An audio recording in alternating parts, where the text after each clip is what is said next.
Sensory organs के इस process को समझने के बाद फौरी तौर पे हम परसेप्शन को समझने की कोशिश करते हैं। अक्सर हम कहते हैं कि हम लोगों की परसेप्शंस इकट्ठी करेंगे अबाउट एनीथिंग।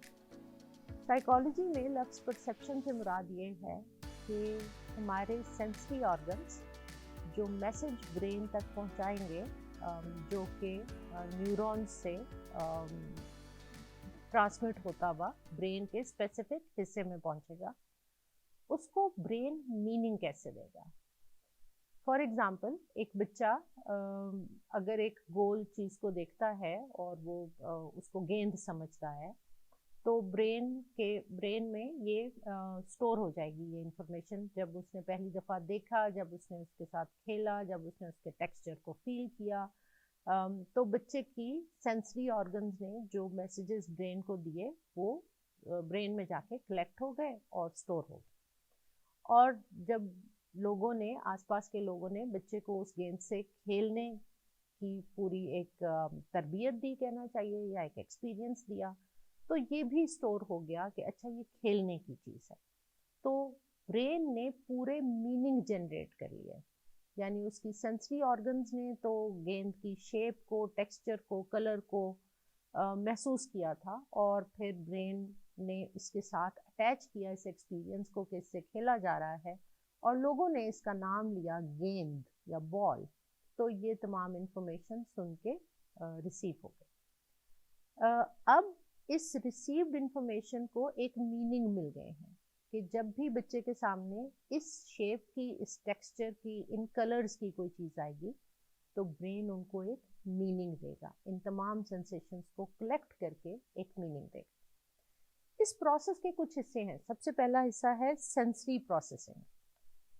परसेप्शन के प्रोसेस के जो हिस्से हैं उसमें पहला है सेंसरी प्रोसेसिंग। सेंसरी प्रोसेसिंग बिल्कुल जैसे मैंने अभी बयान किया कि एक बच्चा या एक इंसान एक नई चीज़ को देखता है, टच करके फील करता है, या स्मेल करता है, या टेस्ट करता है, या उसकी आवाज़ आती है, उसको सुनता है। आप देखेंगे कि बच्चे जब भी कोई नई चीज़ को इन्फेंट जैसे ही उनको दी जाए, तो वो सिर्फ हाथ से टच करके नहीं देख रहे होते, वो टेस्ट भी करने की कोशिश कर रहे होते हैं उसके टेक्सचर को, और वो आंखों के भी करीब लेके जाते हैं चीज़ों को, क्योंकि उनको नहीं पता होता कि कितनी दूर से और कैसे इस परसेप्शन को रिसीव करना है। तो सबसे पहले ये सेंसरी प्रोसेसिंग होती है, यानी आपके सेंसरी ऑर्गन्स किसी भी नए ऑब्जेक्ट को या आसपास होने वाले किसी भी वाक़े को रिसीव करते हैं। और तेज़ हवा चलती है तो हम इस सेंस को रिसीव करते हैं,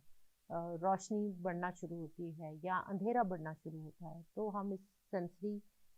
इंफॉर्मेशन को रिसीव करते हैं, और ये प्रोसेस होती है, यानी हमारे न्यूरोट्रांसमीटर्स की शक्ल में ट्रेवल करती है और ब्रेन तक जाती है। दूसरी स्टेज कहलाती है इंटीग्रेशन एंड इंटरप्रिटेशन। इंटीग्रेशन से मुराद ये है कि 2, 3, 4 सेंसरी ऑर्गन से मैसेजेस आए हैं और ब्रेन में रिसीव हुए हैं, तो इन मैसेजेस की इंटीग्रेशन होगी, यानी इनको इकट्ठा किया जाएगा, ब्रेन इनको एक साथ प्रोसेस करेगा, और फिर हो सकता है कि जो ऑलरेडी रिसीव्ड इंफॉर्मेशन है, जो ब्रेन में पहले स्टोर हो चुकी है, उसको इसके साथ इंटीग्रेट करके मीनिंग देने की कोशिश करें। हम उसी एग्जाम्पल को अगर आगे लेके चलें कि बच्चे ने पहली दफ़ा जब एक गोल चीज़ एक टेक्सचर के साथ, एक ख़ास वज़न के साथ फील की, तो उसके ब्रेन में प्रोसेसिंग हुई और उसने उसको गेंद का नाम दे दिया। अगली बार फ़र्ज़ करें कि आपने उस बच्चे के हाथ में एक ऑरेंज दिया है, एक माल्टा दिया है। अब बच्चे के ब्रेन में बड़ी सिमिलर इंफॉर्मेशन दोबारा रिसीव हो रही है तमाम सेंसरी ऑर्गन से, और जो ऑलरेडी इंफॉर्मेशन स्टोर हुई है वो उसको ये बता रही है कि दिस इज़ अ बॉल। तो जब तक कोई नई इंफॉर्मेशन इसके बारे में रिसीव नहीं होगी, या देख के या सूंघ के या उसको इस्तेमाल करके, तब तक जो इंटीग्रेशन और इंटरप्रिटेशन का प्रोसेस है वो उसको सिर्फ इतना ही बताएगा कि this is another kind of ball. लेकिन जब आप उस बच्चे के सामने उस ऑरेंज को छीलेंगे और उसको छील के उसको टेस्ट करेंगे या उसके मुंह में डालेंगे या अपने मुंह में डालेंगे, तब ब्रेन को ये इंफॉर्मेशन रिसीव होगी कि this is not another ball, this is something to eat, this smells different, it tastes different, और इसका इस्तेमाल भी फर्क है। तो फिर इस तमाम इंफॉर्मेशन को ब्रेन इंटीग्रेट करेगा और दोनों चीज़ों में डिफरेंस भी कर पाएगा। अटेंशन एंड फिल्टरिंग एक बड़ा इंपॉर्टेंट एस्पेक्ट है यहाँ पर समझने के लिए। हमारे इस वक्त इस लम्हे में भी अगर आप सोचें तो हमारी सेंसेस से मल्टीपल इंफॉर्मेशन हमारे ब्रेन तक इस वक्त भी जा रही है, लेकिन ब्रेन फोकस करेगा, फिल्टर करेगा और अटेंटिव होगा टू सर्टेन इंफॉर्मेशन, और बाकी की इंफॉर्मेशन को इग्नोर करेगा जब तक कि मैं कॉन्शियस एफर्ट से उसको रिसीव करने की पोजीशन में नहीं आती। इसकी एग्जांपल ऐसे लेते हैं कि जिस वक्त मैं बोल रही हूँ तो मेरा फोकस इस कागज़ के ऊपर है, यानी इस कागज़ पे लिखे हुए लफ्ज़ मेरा ब्रेन मेरी आंखें रिसीव कर रही हैं और मेरा ब्रेन उनको प्रोसेस कर रहा है। ऐसा नहीं है कि जब मैं नीचे देखती हूँ तो मुझे बाकी चीज़ें दिखाई नहीं देती, मुझे कागज़ के अलावा इस सोफे की बाजू भी दिखाई देती है, मुझे अपने कपड़े भी दिखाई देते हैं, लेकिन मेरा ब्रेन फिल्टर करता है। और क्योंकि उस वक्त कॉन्शियसली मैं पढ़ने की कोशिश कर रही हूँ, तो वो बाकी सारे स्टिमुलस को, इन क्यूज़ को इग्नोर करते हुए फोकस करता है only to the words that I am reading. इसका मतलब ये हुआ कि जब हम सेंसरी ऑर्गन से इंफॉर्मेशन रिसीव कर रहे हैं तो वो जो साइमल्टेनियस और कॉन्टिन्यूस प्रोसेस है वो तमाम सेंसेस में जारी है। हम खुद कॉन्शियसली, हमारा ब्रेन फोकस करता है, फिल्टर करता है और सिर्फ स्पेसिफिक क्यूज की तरफ अटेंटिव होता है, बाकी सबको इग्नोर कर देता है।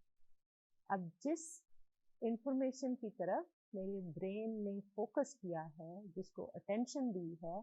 वो मेरे कॉन्शियस एक्सपीरियंस का हिस्सा बनी है और ये कॉन्शियस एक्सपीरियंस मेरी मेमोरी में चला जाएगा।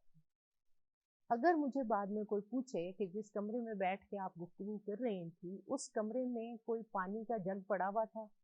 तो मैं कहूँगी मुझे याद नहीं था, या मैं कहूँगी मैंने गौर नहीं किया, मैंने देखा नहीं, इसलिए कि इस वक्त मेरी अटेंशन किसी और तरफ फोकस्ड थी। ऐसा कतई नहीं है कि मेरी आंखों ने देखा नहीं होगा या वो क्यों रिसीव नहीं किया होगा, लेकिन क्योंकि वो मेरे कॉन्शियस एक्सपीरियंस का हिस्सा नहीं बना, मैंने उसकी तरफ अटेंशन नहीं दी, तो वो मेरी मेमोरी में भी नहीं है और मुझे याद भी नहीं रहेगा। जबकि अगर बात करते करते मेरी नज़र उस तरफ गई हो और मैंने देखा हो या मैंने ये सोचा हो कि अच्छा थोड़ी देर में मैं पानी पीऊँगी, तो फिर वो स्टिमुलस भी मेरे कॉन्शियस एक्सपीरियंस का हिस्सा बन जाएगा और मेमोरी में स्टोर हो जाएगा। तो ये 3-4 प्रोसेसेस हैं, यानी सेंसरी प्रोसेसिंग है, फिर इंटीग्रेशन है, फिर अटेंशन एंड फोकसिंग है, और फिर है मेमोरी एंड एक्सपीरियंस।